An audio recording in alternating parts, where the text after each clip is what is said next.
All right, hello everyone.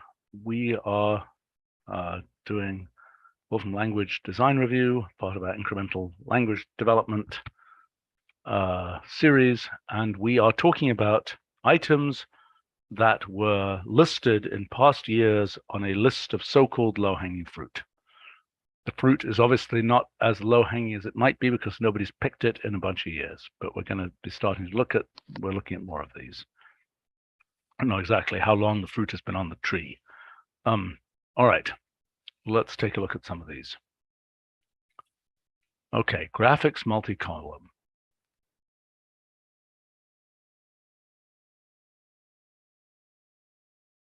Okay, Brett, you are here, right? Yes. So this is your Pinterest view thing. Right. Okay, so let me make a general comment here. The whole idea of symbolically combining graphics, graphics grid is one sort of example of that. Mm-hmm. But this notion of you take graphics and you combine them, I think you've argued that you have to do that from the inside out rather than the outside in. I think in my use cases, the absolutely predominant case in terms of the way that I think about it is outside in. That is, I've got a bunch of graphics, they're in a list, I want to partition the list and make an array. I want to do this, I want to do that, okay? The typical workflow that I have is the first thing I'm doing for exploratory purposes, I just want to make that array. Okay, axes don't line up, this thing, that thing, the other thing, I don't really care. What I care about is that I find utterly unusable your multi-panel layout thing. I've never used it, not once, okay? That's inside out type way of doing this. It's not the way I think about things. It's not the way, No, I mean, I don't think that. I mean, so for me, inside out versus outside in is separate from that, which is that. And I mean, so the distinction for me is, grid versus graphics grid are different in some very fundamental ways. Yeah, I think it's a different dimension of distinction. I mean, the thing that I'm going to say, which I think you're going to say quickly, is, oh, if you're doing it outside in, you don't get to align axes, you don't know enough about the plot by the time you've got it as a blob to be able to do the finery, the detail. I'm going to argue against that. I'll accept that argument. What's that? I mean, so I don't think, I'm not saying that everything has to be done through, the plot layout goes to row whatever type things. I mean, there's obviously cases where that won't work and can't work because you want to combine plot with a bar chart. I understand. I think I've actually and I want, I'm all in favor of being able to have abstract constructors. Okay, Brett, I've got a very concrete idea. Okay. This is a similar thing to being able, let's say you've got math formulas, okay? And you want to put them along with text on a line. Okay, well, what happens is those math formulas expose a limited number, sort of a small API of things, like here's my baseline, here's my bottom of the bounding box, here's whatever else. They expose here's my axis, right? We've got these different concepts, an axis, a baseline, a bounding box edge. Okay, I'm going to argue that I think we should have the same kind of thing for graphics. That is, and maybe we probably already have some of that. We have some of that, yes. Right, but to me, if we did that, here's the way that would work. Just like, I make a grid. Okay, I've got a bunch of numbers in it. First time I make a grid, I just want the frigging grid. It doesn't look beautiful. Then I say, oh, I want to line it up with this centered. I want this left aligned. I want this right aligned. I come in again and I go and get those details right. See what I'm saying? Yep. And I can imagine doing exactly the same thing in a graphics layout type setup where, I come in, I get the basic picture. Then I want to tweak it. And some of that tweaking, if I've got a 3x5 array and it's got these particular things in it, some of that tweaking is going to be specific to that size of array and that content. And it's going to break if I programmatically, if I change it to a 7x12 array of bar charts or something. Right. Get what I'm saying? So, so to me, okay, as I'm talking to you about this, I'm this idea that a graphic exposes a limit, like a formula or a box object, exposes a limited number of alignment features, right? Because that's what you're basically talking about. When it's an outside-in thing, what you care about for those graphics is various things about alignment and sizing, correct? So yes. So I think what we should do is figure out how to expose a limited number of parameters that are like, you've got a box, it's got a bounding box, it's got an axis, it's got a baseline, whatever else it's got, right? I don't know what those concepts are yet. They're probably the axes is a major. It's probably the axes and the frame edges. Fine. For the most part. Fine. Well, and that but there's probably some labeling stuff. Right. I mean, the other thing that we run into as a complication is sort of, you get into these cases where the constraints perhaps lead you to effectively determining what the shape of a box in a particular location is. Yeah, I understand. But look, yes, you understand. But your favorite use cases for these are array plots. You don't like it when we change the aspect ratio. Where for something like plot, if it's not 1 over golden ratio, it gets adjusted to 0.6 exactly or something instead of 0.61 whatever. That's not as big a deal. Well, I'm not quite understanding that. I mean, look, one of the important things that gets us messed up all the time is hanging labels. Okay, what's an example? You've got a bunch of plots.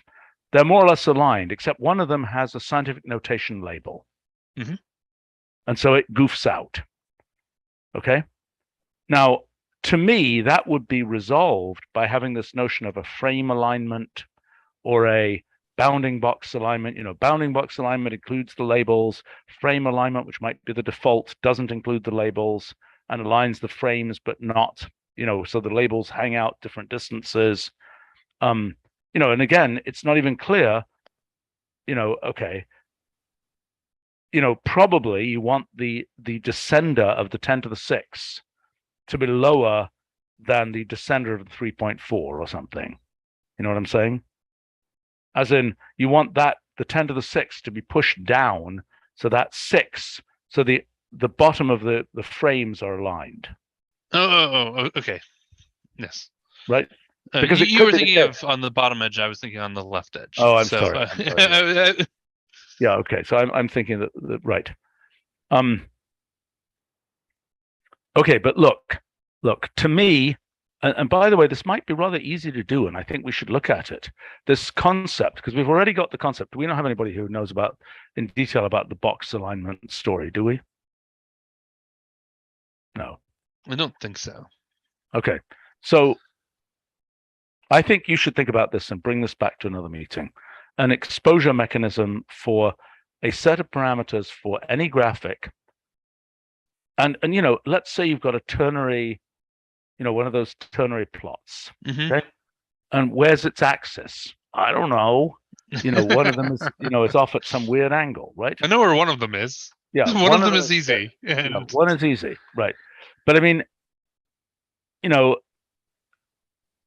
this is the point. What we're trying to do here is make a standard API for graphics, even though there are different kinds of graphics, for which we have defined so that in your case where we're aligning a bar chart with a pie chart, for example, where it isn't stupid, right? So a pie chart has to define an axis, even though it doesn't have a particularly natural axis,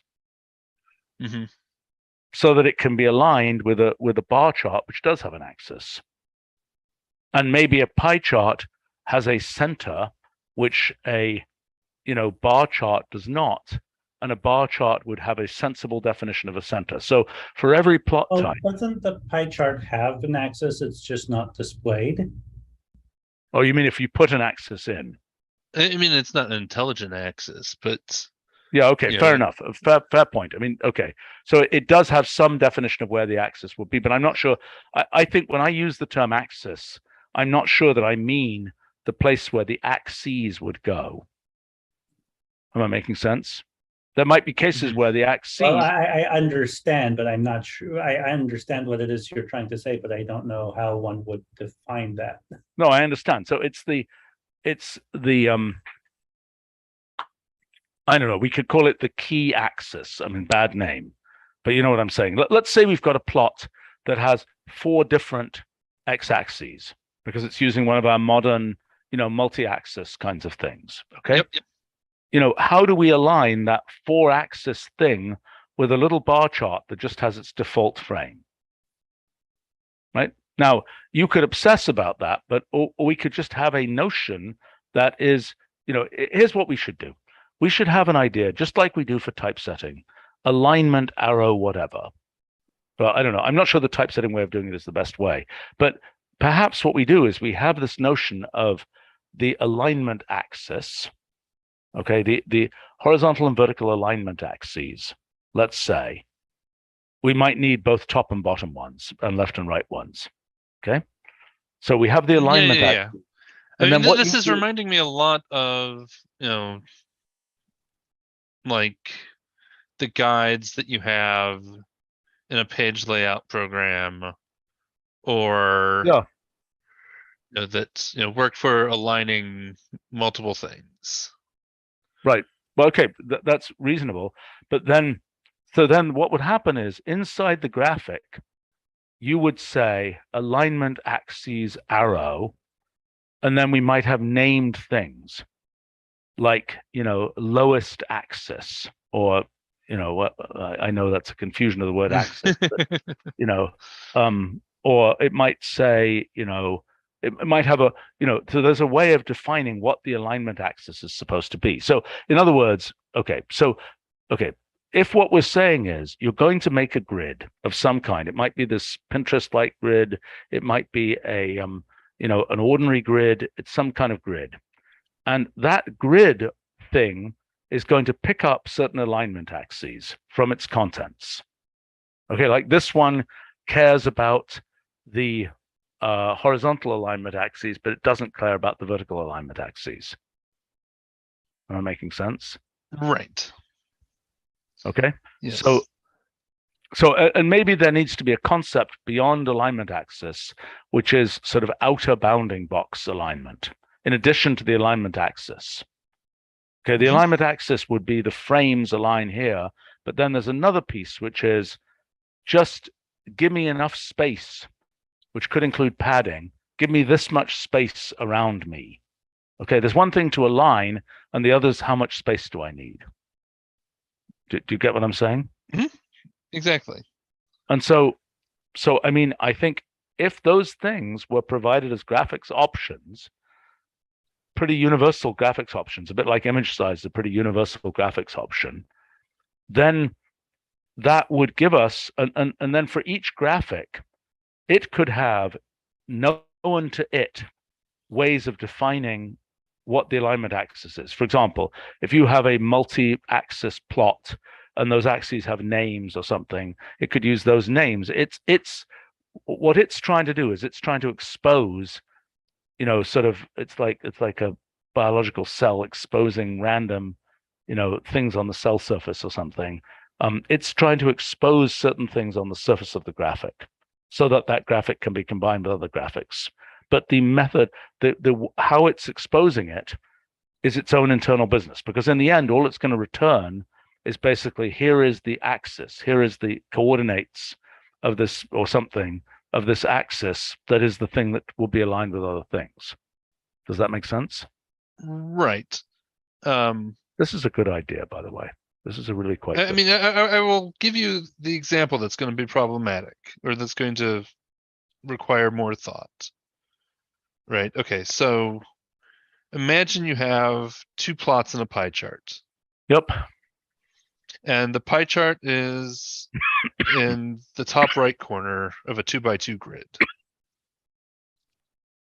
Okay. Okay. And so you have a plot to the left of the pie chart, and you have a plot below the pie chart. Yep. Depending on, so if you're doing alignment, sort of in the vertical direction, I think, you want the width of the pie chart to quote match the plot below it. I know. I'm telling you, Right. you've got two parameters. You've got a well, actually, maybe the better way to do it is to say axis alignment and frame alignment, except it isn't really frame. Bounding.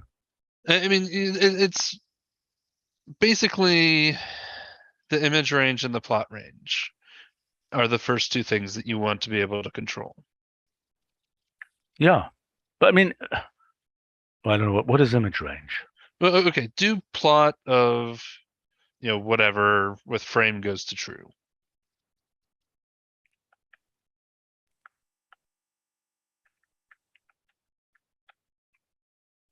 Okay, select it.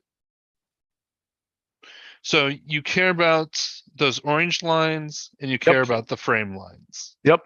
And you care about the axis line. But much less than the frame edges. Well, it depends. Depends what you're doing. I mean, it does depend on what you're doing, but It depends what you're doing. You might care about the axis, but you might not. Right? Okay, what's the point you were going to make? So the point I was going to make is that, if you have a pie chart to the right of that, Yep. and another plot below the pie chart, Yep. I mean, you may end up in cases where you simultaneously are saying, I want, the height of the diameter of the circle for the pie chart to match both the height and the width of those plots. Okay, I understand the issue. Yeah, I understand the issue. Okay, I mean, let's actually do this. I mean, we could say here, we've got this, we've got, I mean, what you're talking about is this, and let's make this, let's say pie chart.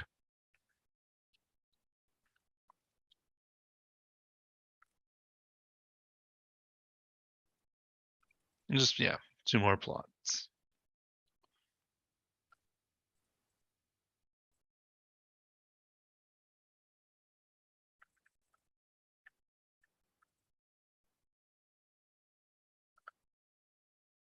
Why was that slow? Okay, Sure. so, well, it's the same bug. I've been telling you about this bug repeatedly. Okay, why am I not selecting? Why am I not able to select that, but I am able to select that? I mean, in general, you don't want to select, but I'm not sure. Why am I able to select this? I mean, it's selecting when it's popping, when the event handler is triggering. Yeah, well, I think it's a bug.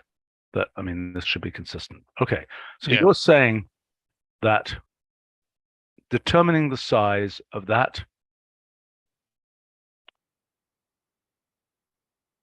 What I'm saying is I that understand. I understand. You can get constraints that can't be satisfied. I get it. exactly. Right. Obviously. Yes. Right. But that's not a reason to throw the whole thing out. No, I'm not throwing the whole thing out. I'm just right. So I mean, I think what has to happen is possibly, if we really want to get fancy about it, we can have something that defines a priority order for satisfying constraints. Okay, in other words, that could be one of the alignment constraint priority order. I mean, not a good name, but you get what I'm saying. Mm-hmm. Or alternatively, you just have a list here. Yeah, you'd have a list of the different types of constraints. So, I mean, to me, okay, so what are the things you want to align? There's the outer boundary, true outer boundary, which is the image size boundary. Yep. There's the frame, and there's axes. Anything else? Probably, but of lesser importance. Okay, now frame and axes, for example, are both a little bit complicated because there might be multiple frames. There might be multiple axes. Like for example, if I were to take that plot and I were to say, framed of that plot, which frame are we talking about aligning? See what I'm saying? Yes. There's another thing you might want to align. Another thing to align. Another is insets of various kinds. And you might want to align also, might want to align scaled points or scaled or coordinate points in the graph. So 0, 0 matches up everywhere. Yep. Now, this notion of an alignment point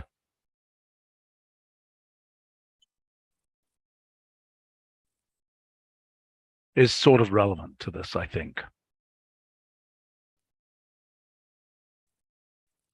See what I'm saying? I mean, this is a I mean that corresponds to saying you want 0, 0 to line up. Your 0, 0s to line up, essentially. Yeah, right. And in the case of grids, we have some special alignments like the decimal points and so on. Yep. Okay, and so similarly here, what I'm thinking is, some plot types might have special alignments, like you might want the equator to line up on geoplots, for instance. Sure. Hopefully the equator is a straight line. Yeah, right. Yeah, assuming they're both in the same projection. yeah, right. Whatever. That was a bad example, probably. But I mean,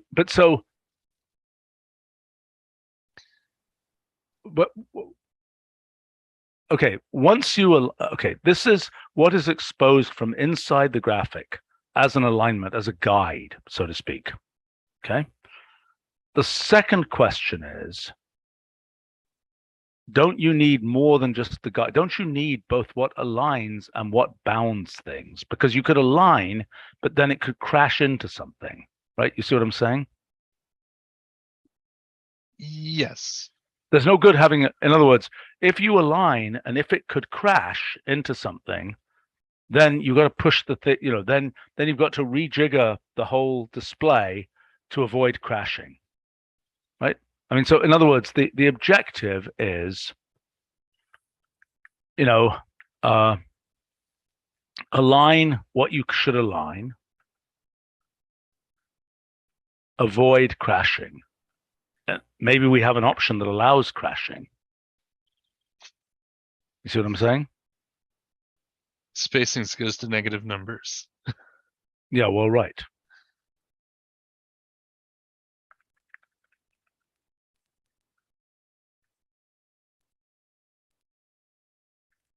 I can imagine a case where to perfectly avoid crashing, you'd have to really, mess with things, but you have this giant array and there's one little point or number that would crash and you say, I just don't care. See what I'm saying? So, okay, so first thing is, okay, so you define what needs to be aligned. And I'm pretty sure that that's just vertical and horizontal alignments. I don't think there's any other. I don't think 45-degree alignment is interesting. Do you agree? Do people agree? I think so. Okay. So, and that means that essentially what we're doing is everything is defined by, well, okay, so this is an interesting case. This one here is an interesting case because it's not a grid. It's not a grid. So basically what we're saying is the outer wrapper, all right. So the outer wrapper is either, it's a row, a column, a grid, or what you've got here, a multi-column. Don't we have this multi-column construct for things in general?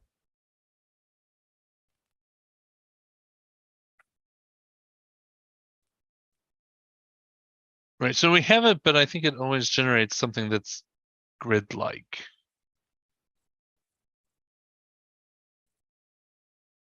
Right. So we should generalize multi-column to not force a grid.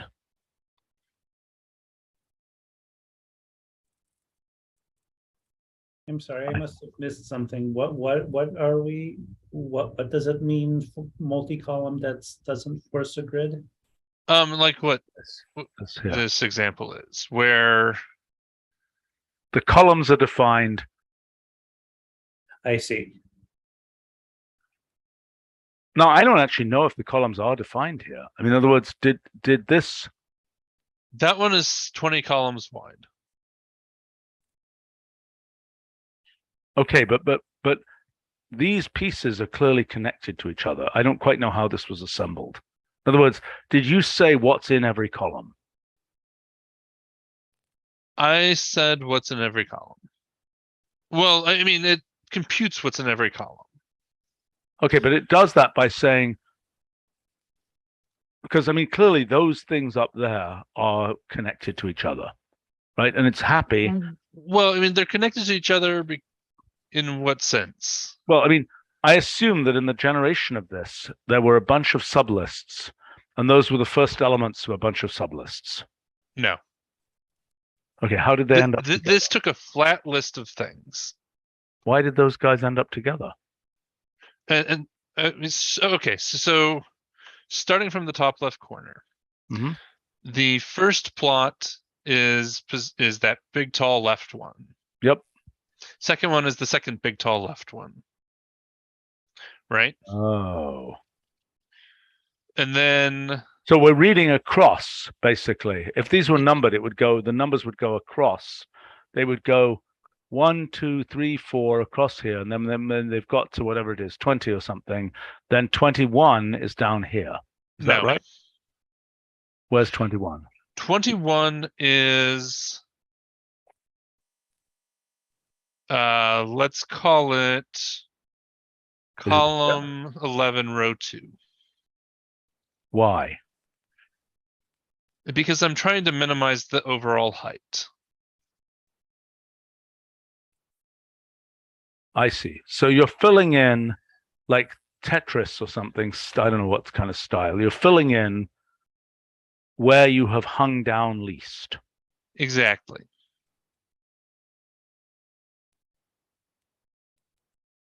Boy, 20 years ago, I had this whole scheme of for moving 6,000 books that involved boxing them in a certain way. And at the final moment when they were being boxed, somebody had the bright idea that you could fit extra books in these boxes. I'm sure the movers loved that. Well, no, the problem was the movers were responsible for that, but that scrambled all the books basically because of this, right? So to know where, if we were to number these, what you're basically saying is the arrangement of these things to predict where item 31 will land is non-trivial in this grid. Correct. Whereas in an ordinary grid, it's just like, well, how many things across are there? It's 31 mod, whatever it is. Yep. Right.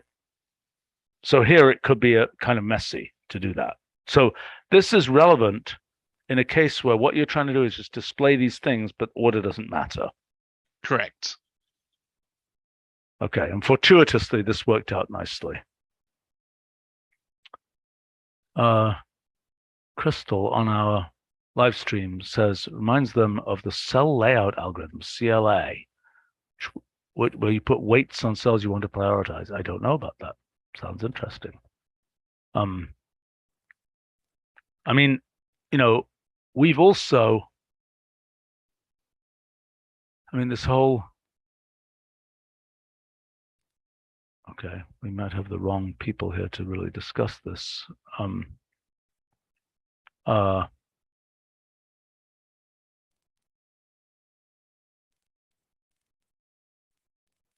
I don't know exactly what this is. This oh, I see. Oh, I know what this. Okay, I understand. This is for microprocessor for circuit layout.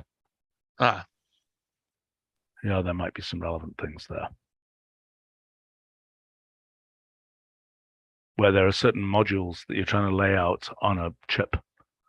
But then they have additional constraints because there's all kinds of connection how do you lay it out? I mean, that was what simulated annealing was first invented for, was doing those layouts and minimizing wire lengths and so on. Okay, but I think what we're learning here, I mean, this seems like a good thing to have. This seems like a useful thing. I don't know exactly what we call it. Can we align it with, can we make it multi-column? I think that's what we need to investigate. you mean can we extend the existing multi-column to? Yes. I mean, or maybe we just call it graphics multi-column and that's what it is, but I think it needs to align, it needs to work with, I mean, I never use, does anybody here use multi-column with graphics? I don't know that I've ever tried it. Well, let's see what happens.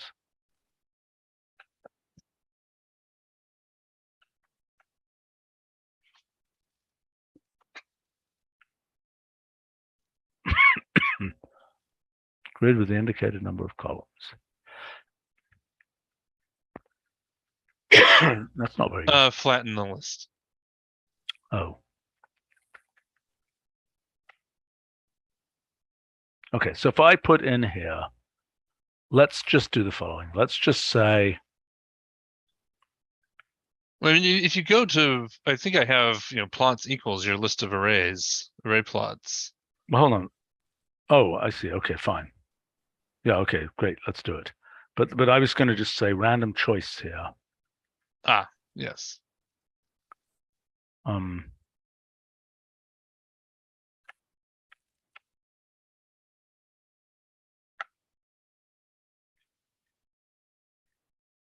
Okay. Seems fine. I mean, this seems like it did the right thing. I don't know why the relative size. See, this is where we're goofing up. Like, why did that thing end up? I see, it's matching the width. Which is not obviously correct. And that's again, that is in a sense, that's like this alignment question. And am I making sense? It's like the alignment question. What are you matching? Right. Do we have a way to specify that in grid or in graphics grid? What are you matching? I don't think so. But that would seem useful to me.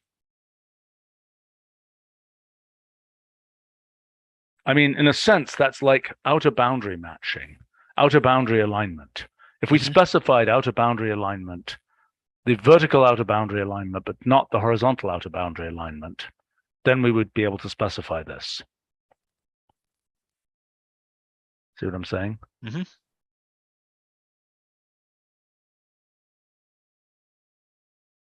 I think that's kind of the way to do it. So what we would say is, and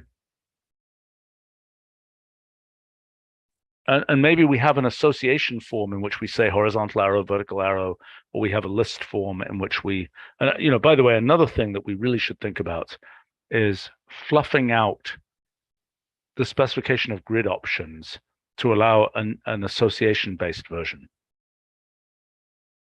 Does that make sense? But right now, grid options are very positional, and it's kind of hard to deal with. Yes. Yeah, John is commenting, who could join us on this about can align on a character, most typically a decimal point, but others we have the alignment marker character to do this invisibly. That's another good concept. I mean, that the alignment marker thing, yeah. Can we please send John? Yeah, I just did that. Okay. Okay, the alignment marker thing is another interesting idea, because we could have we could imagine just like we'd said alignment point, we can imagine a alignment. Well, I don't know. No, maybe this is not so useful.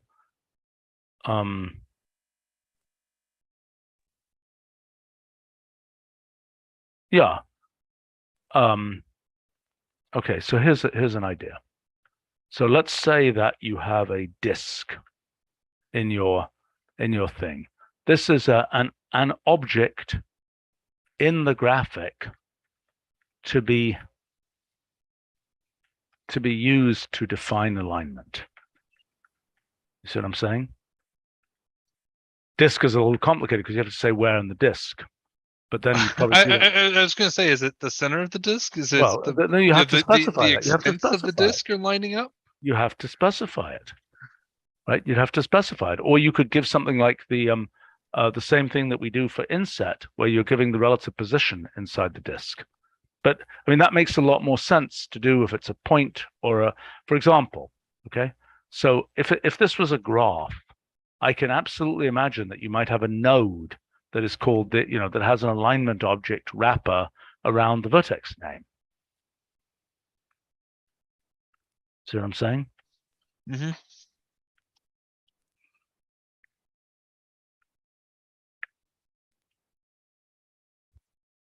So this is a pseudo primitive thing, not an option. That's correct. Because it allows you, it's an outside in, inside out type thing. This is an inside out way of specifying something. The outside in would be to say alignment point arrow this coordinate. Right. Well, is that? Yeah. Yeah, that's saying from the outside, you're saying from, rather than exposing something from the inside of the graphic to say this is going to be the alignment, you're saying, globally, I think, it's a little bit that if you give a coordinate position that's in user coordinates, it's a little bit not so much from outside in. If it's scaled, it's very much from outside in. Did John join us, and does he have any? I did, yes. There. Yeah, and I had a related example I wanted to send you, but I wanted to test it out on my system first, and I had a little fumble here on my system. But concerning your earlier discussion about alignment versus constraints that might cause something to go crashing off the side. Yep.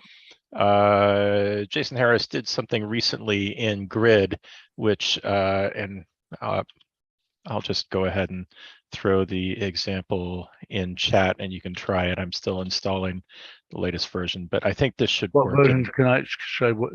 I in any recent 13.2 or master build. Okay, I have to start that. At least assuming that it worked, I accidentally installed the wrong thing, and I was trying to figure out why it didn't work, and then I realized I installed the wrong thing. So, okay. Why is this startup so freaking slow? I'm still clicking. Look at this. There's nothing on the screen. So we need to look at this. It might be something specific to my system because of some craziness in the startup, but I think there's a problem. Okay, because it should never get to that state where there's nothing on the screen, right? Well, on Mac in the startup, you should get bouncing, the bouncing dock icon until something shows on the screen. I don't get that. I didn't get that. I didn't get it. It needs to be looked at. Avery, maybe you can take this and feed it to I was going to say the first part of the startup was it verifying the install. No, I know that. Yeah, okay. yeah. So this is alignment. It's it's I mean, decimal point. yeah. So there's like a period of, and I think there's a bug right there at the end. It should have continued to get wider, but the point being, there's a period of time when you've given it an impossible constraint. Yep. And so this was something that Jason happened to work on recently, is trying to make the impossible constraint not do something terrible, like push it out of the out of the grid or something like that. Right. Well, that's exactly the type of thing we're talking about. And I think it will be a good thing to have an option in the graphics case that says, how hard should you try? Because I was saying before, I think there are cases where there are 100 things to line up and one of them misses. And that's okay. It's better than meticulously, because I've had many examples where, all my graphics are tiny because one thing is very tall. Yeah. Right. Mm-hmm. Well, yeah. I mean, if you have, box ratios 1 and then plot range, it goes off in one particular dimension. Yeah. Right. Ethan is saying the sizes of frame and axis labels should be ignored for alignment. Well, usually yes, but some, that's why we're saying we want this how to align things, right? Okay, my claim is what we want to do is to expose for every graphic. Okay, so, what we're saying is, expose for every graphic certain alignment. What are we going to call them? Certain alignment. What can we say? Alignment. Guides. That was what I was just going to suggest. Okay. All right. So certain alignment guides. So they might be, and they will be named, e.g., frame, and each one certain vertical and horizontal alignment guides, a frame, an axis. I mean, a frame, an axis, a principal axis, maybe, or maybe an outer axis, an outer frame. I mean, you're going to want like left frame, right frame, which aren't necessarily going to apply to everything. Well, no, but hold on. These are going to be left, right as well. There's got to be left, right, top, bottom for all of these. Because the vertical and horizontal, you want to specify. So it's going to be 4 guides basically that you're specifying for everything. Okay, so you're saying this would be potentially, you say left outer frame could be a guide name. Something like that, sure. Okay, all right. So we got these guides, and okay, so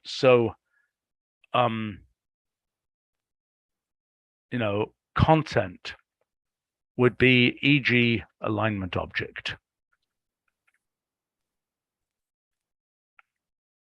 And then what we've got to do is say, okay, we are threading together each one of our things, a row, a column, whatever. It threads together certain, okay, sorry, each of these is defined, but then the outside in thing says what should thread together. No, actually, that's not quite right. Okay, from inside the graphic, it can say which are the guides that it wants to be aligned on. I think. Question mark. No. Okay, for 2 kinds of guides, right? That's right. 2 types. 1, it's frame. 2, it's bounding box. So it should define what it considers to be its frame and what it considers to be its bounding box. Does that make sense? And usually it will not lie about its bounding box, although it could lie in order to get padding or whatever. We shouldn't call it frame. It's not really frame. It's let's say it's content area. Principal content area. Right. No, but that's not right. No, you see, that's not right.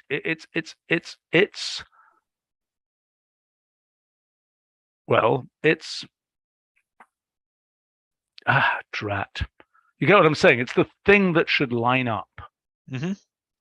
Okay, actually, Right. no, So not what it wants to be aligned for on. example, hold on. if you hold on. have a pie chart with labels going around the outside of the sectors, Yeah. the labels are not part of the content area in many applications. Right. Okay, hold on. This is the point. From inside the graphic, it should say which guides it wants to be aligned on. That's just one thing, okay? Vertical and horizontal alignment. Okay, so then it's defining its vertical and horizontal alignment. Okay. The next question is, okay, so it defines its alignment, but then it also has a bounding box. And the outer construct is responsible for making sure that these bounding boxes don't collide.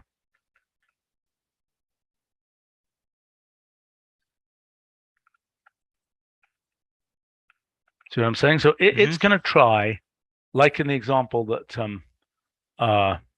John gave, it's going to try to just make the vertical and horizontal alignments work. So I think the statement you have above isn't. I don't think that's right. So I would expect that like every graphic would define, probably relying on defaults in a lot of cases, where those alignment guides are for that graphic. Yeah. And then the outer thing is the thing that says, I want to align on left outer frame.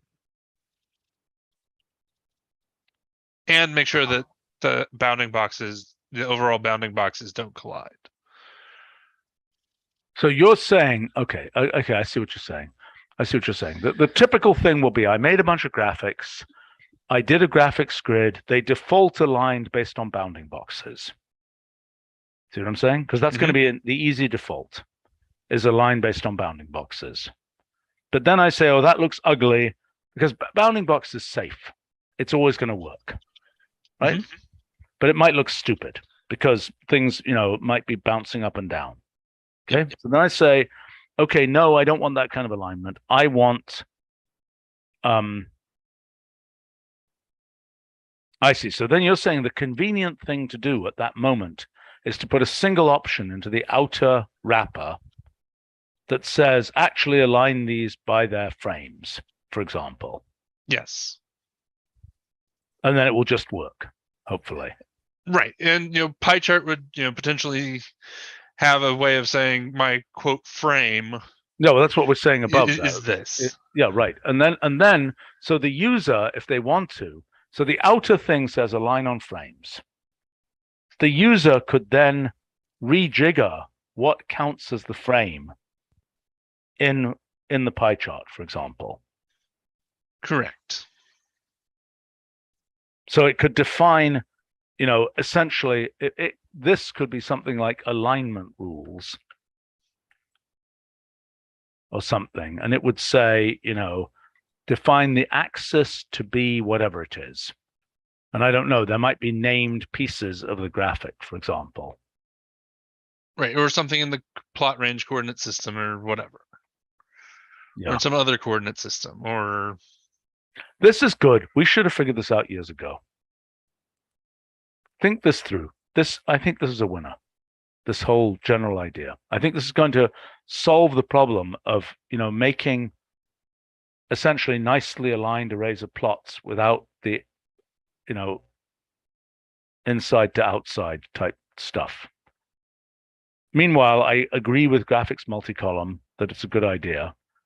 I think we need to understand how its ordering of elements works relative to multi-column. Because multi-column just goes down, see what I'm saying? Down the first column. Mm-hmm. So this basically wants to be, maximal packing or something. Yeah, you see, the obvious way for multi-column to work is the other way round. If all the cells are the same size, then the more obvious thing, it's kind of like breadth first versus depth first, so to speak, is to go across the top and then down. So we might need an option for multi-column or something that might default differently for graphics, perhaps, about whether it's varying from the name, though. I mean, the name nicely describes what it does. You started with column, and then you turned it into a multi-column, which just breaks the linear column into multiple columns. Fair enough. Wait, you're saying the Pinterest thing, which doesn't have that ordering, shouldn't be called multi-column. I believe that to be the case. Yes, I'm making that claim, rightly or wrongly. I'm making. Okay, so another possible name for this would be packed grid or something. Well, I don't know, but that's not. That's a mouthful. And it only accepts packed arrays. No. Okay, that's a bad name. All right. Okay. Well, who's got? Can I pack an array of graphics, Itai? What's that? I said, can I pack an array of graphics? Okay, there's an official name for this Pinterest thing. What is it? The fact that I can't remember it is a super bad sign. I don't think I know it, so. We've discussed it in a previous meeting. We've both forgotten it.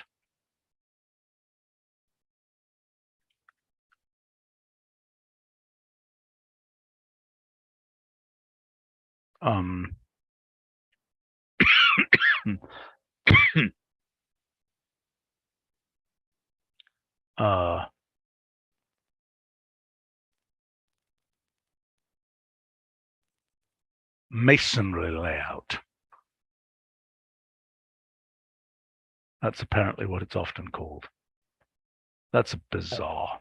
Yeah, I feel like that's not really how you lay bricks.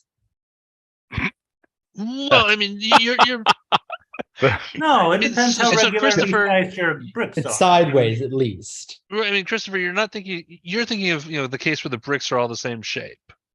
Right. There's also the laying out bricks where you have like rocks of different sizes and Yeah. The artisans who will go through a whole collection looking for the stone that fits perfectly. Yeah. Yeah, right. This is a stonemason. We're thinking stonemason, not other. you need to going back. Well, I mean, I guess regular sized bricks go back to like at least the Egyptians, but. Right. This is the irregular. Yeah, but if you drive in West Urbana, you'll know that not everybody has caught up to this technology yet. Avery suggests pin grid. Kind of an interesting. I got that from Kristen. I think who got that from Brad. Ah, okay. Fine. Why is it? You guys could actually. I think that was the original name of the function that Brett made, actually. I don't think I had anything to do with that. Well, if it was just me shortening Pinterest. But that, yeah.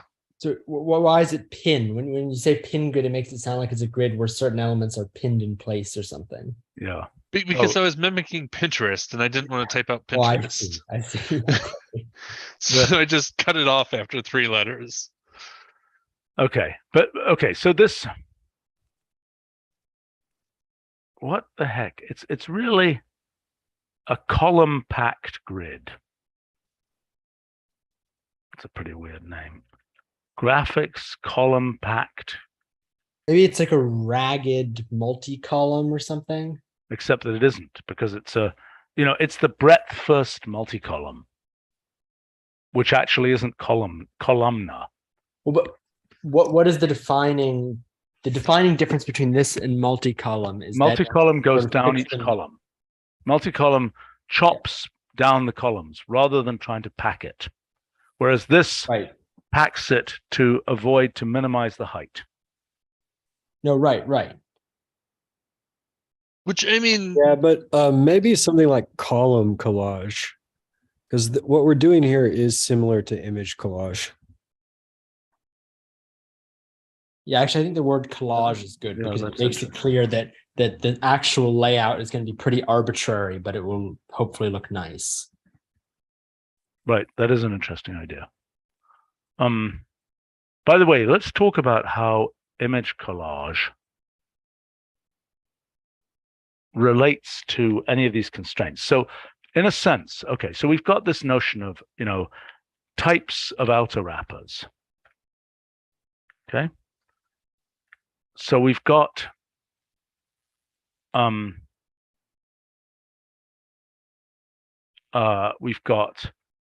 row, column. Okay, we understand those. We've got grid, possibly ragged, but it's still possibly ragged. But then we've also got grid with what do we call that in the grid case where they're equal, where each cell Span from. No. I'm talking about grid with rows and row column. What are they called? Columns equal or something. What is that option? You know what I'm saying? Okay, but possibly ragged. And then there's the question of, does the grid have a height of a row defined locally in that row, or for the whole grid? See what I'm saying? I mean, whether all the rows are the same height or if they're different. Yes. Right. That's just one feature of a grid, but which we've already got options for that in grid itself. But that's going to come up with the graphics case. It's going to be sometimes you want the rows to be whatever, and sometimes you want them to be okay. Now, I mean, the principal difference between graphics and graphic grid and so on is that graphics have fungible, total sizes. Yes. Okay, so that's those things. Then we've got a pure collage. What is a collage? A collage, you put things wherever you feel like, right? To just fit them in. In the case of image collage, does it resize the elements? I think it doesn't, right? It does. Well, maybe it maintains relative sizes. No, but- based on, yes, with weights. Right, that's the point. I'm saying that it has weights. So that's a good thought. The collage is what we're talking about. Because this is a useful concept as well for potentially for, it's not so common for graphics. It's mostly for images. Graphics are images. No, I know, but I mean, it's mostly for things like photographs that you want to do this collage. Yes. Probably. I don't absolutely guarantee that, but I like the idea of it. I think collage is a good idea for this column thing. I mean, it could just be graphics collage with different, with a I see. column Horizontal, method and a vertical. row method. Right. Yeah, that's an interesting idea. Graphics collage, where it defaults to be column centric, where it attempts to maintain some of the ordering. I don't know whether image collage attempts to maintain any ordering at all. Doesn't look like it. Right. Well, okay, so we need to, okay, so then the question is, how much ordering is maintained? What is the priority in ordering? Now, in graphics grid, we have this pretty elaborate optimization thing that's done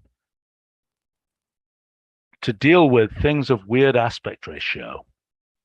Do you know what I'm saying? Mm-hmm.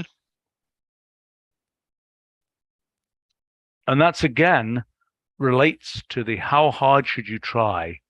Well, I think there's a question of the, okay, this is an interesting question. Like, you know,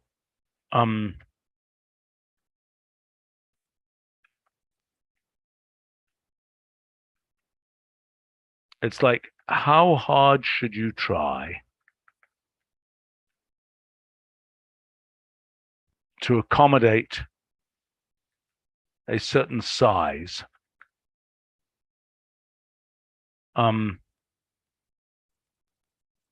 Okay, should you ever clip a graphic?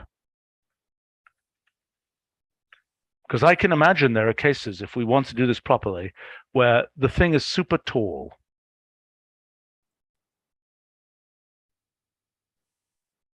And I mean, you know, one thing you can do is shrink it down in the vertical direction. Well, shrink it down altogether, right? So that it fits its tallness.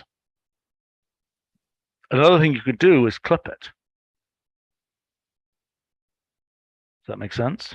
Yeah, It makes this is sense. I can't imagine any case where it wouldn't just annoy people To do what? to clip. I don't agree with you. I don't agree with you. I think if you've got some graphic, I mean, I've done this many times. You've got some graphic where the thing is anomalously tall because you've got aspect ratio to automatic and you've got a random plot point that's sitting out in the middle of La La Land. Yep. Okay. And it's like, oh gosh, that one, you know, just I can't see anything in that one because it got too small. Because again, it's another constraint. I mean, we've got another type of constraint. take a so look at there's- image size action. Yeah, okay, right. I remember that. Okay, so another constraint is image sizes. And image size action is doing some of the things that you're talking about and some things that you haven't talked about.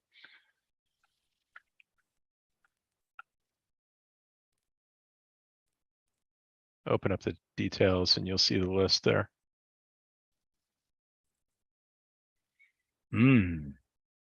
So notice, for example, the resize to fit, which might actually grow things. Right. Well, this should be generalized. I mean, image size, this, I agree, this is a good thing. Because the scrollable case, I can also imagine being interesting. That would actually be really cool. In a weirdly misfitting graphics grid, have some things be scrollable.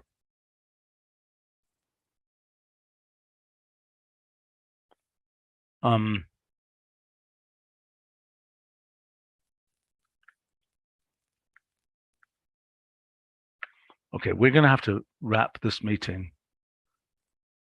Well, we got through part of the first item.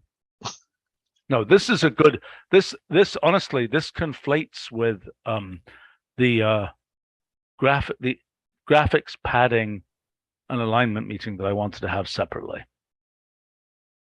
The thing that's driving me crazy of, you know, too much space around certain graphics, they get too small, blah, blah, blah, blah, blah.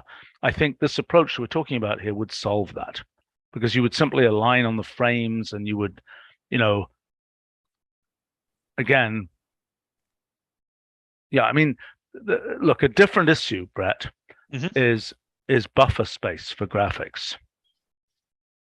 Because right now, every graphic has some kind of buffer space around it. And some of that has to do with the wonderful world of the continuum, so to speak. In other words, if the boundary of your graphic is at coordinate value 2, do you slice the point at 2 in half? Right.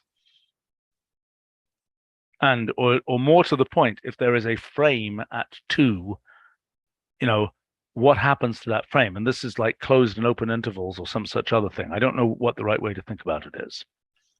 I mean, is there a way to think about it in terms of closed and open intervals? In other words, in the continuum, so to speak, this frame could be at exactly coordinate position 2. The problem is you've got two things. You've got the frame is at coordinate position 2 and the bounding, you know, the bounding box is at coordinate position 2. Question is, what happens in that case? And it feels like it's a little bit like open sets, closed sets, whatever is the boundary. You know, I don't know if there's a good way to think about it. Anybody got a thought about that? I mean, I don't think open and closed sets are quite right. I mean, it's more, are you allowed to extend a little bit or not? No, but that's Hackalola. I mean, So Hackalola, we need a principled way of thinking about that. in certain contexts, we've certainly supported up to specifications. Like image size takes an up to specification, for example. Mm-hmm. Right. But that's a don't use it if you don't have to type story. The question is, I mean, the sort of the conundrum here.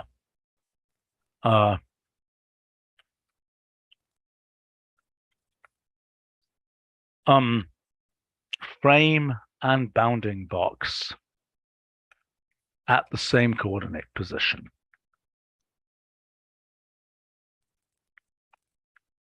Right, what to do in that case? You know what it reminds me of also? It's like line caps. Does that make sense? I'm not following. Okay, what are those? Your What are those things called? What are those? Cap form. What's Yeah. that? Cap form? Yeah, cap form. Okay, so in this case, right, you might not want the line to ever extend further than its coordinate position. Or Yeah. you might want to round out at the end. Yeah. Okay. And I can imagine the same type of thing here. That is, you've got a point. I don't know. I mean, but that's a case where, in this case, I don't know what happens in the bounding box here. If the cap extends past the bounding box, what do you do? I believe that's part of the plot range padding. Brett may correct me if I'm wrong. Well, I mean, it would probably be more image padding, if anything. But Okay, I think if padding, you get thick enough lines, look, the point is there's no symbolic setting for padding.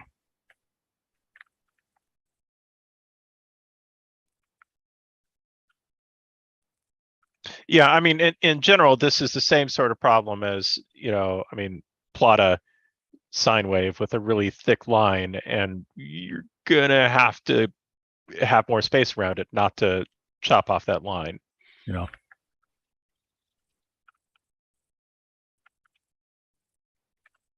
Plot style goes to 30, or absolute thickness of 30. Absolute thickness or thickness? No, not Absolute. thickness of 30. Thickness of 30 will just give you a big black box.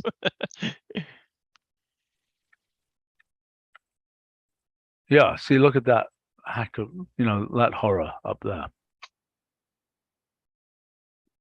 That's from line segments that did weird things. Now, if I put in here, but note also that, we did a good enough job that if you hadn't made it so ridiculously thick, it would still fit. Oh yeah. Now, if I say cap form round here,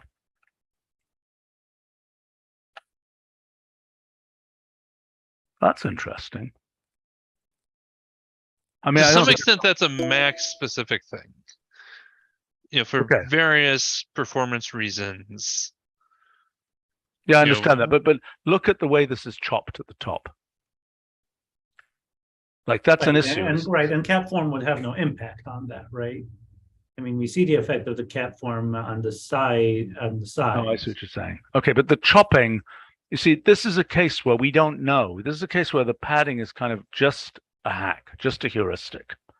Because the truth is, and there's an interesting case because the bounding box defined by all the actual ink in the content elements is bigger than the bounding box defined by the coordinate system. Well, okay. Now set plot range clipping goes to false.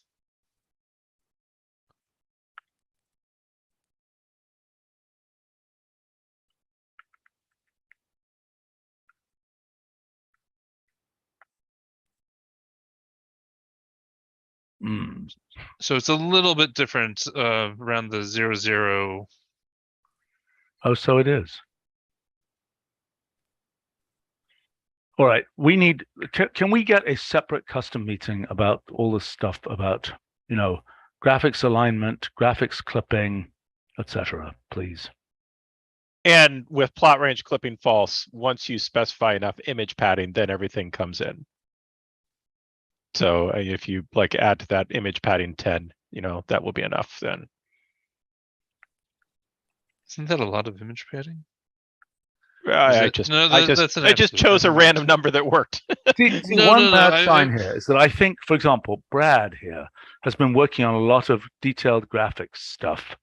And I bet he doesn't know about these options. Like, I don't remember these options. I sort of vaguely remember us putting them in. Yeah, But- sorry, I don't know all the options. And one area where I have problem every time I try to do it is if there's an icon that's embedded as a graph node, because the graphics will often have a lot of extra space around the outside, and then it causes the edges, The arrows that go to the edges. Yeah. they won't, The arrows to not come into the right place. they look like they're too short, but it only looks like it's Right. too short because you can't see See, that's a good example of where you really want a proper shrink wrapped bounding box, is when the thing's going to be used as a node in a graph. Well, is that what is shrink wrap the correct option to set? No, because that's a 3D graphics option. Well, and also, Is there an option like image padding? I mean, is there something Brad can actually do here? Well, Nick told me one the other day that was like something about padding that I tried to set it, and I guess that wasn't the magic option. But I think I've talked to Charles about this too, who says that I think he told me there is a magic option that fixes everything and it makes the vertexes look good when they're embedded in the graph. Right. Hey, I've got to run off here. In fact, I'm doing another live stream in a few minutes. Let's get a custom meeting about this collection of topics, okay? And then we continue on the maybe not so, the higher coconuts later. No, they're not. Are coconuts fruit? Yes, they are. I think they're They not. don't have seeds. What? I I think said they they're don't not. have seeds. Oh, Christopher, you were about to say something, and then I'm going to learn something about coconuts, and then we'll go. No, I was just saying. I think coconuts are nuts. Oh yeah, that does make some sense, doesn't it? They are a seed. Yes. Yeah. Yes. All right. Okay. See you guys later. Yeah. Bye for now.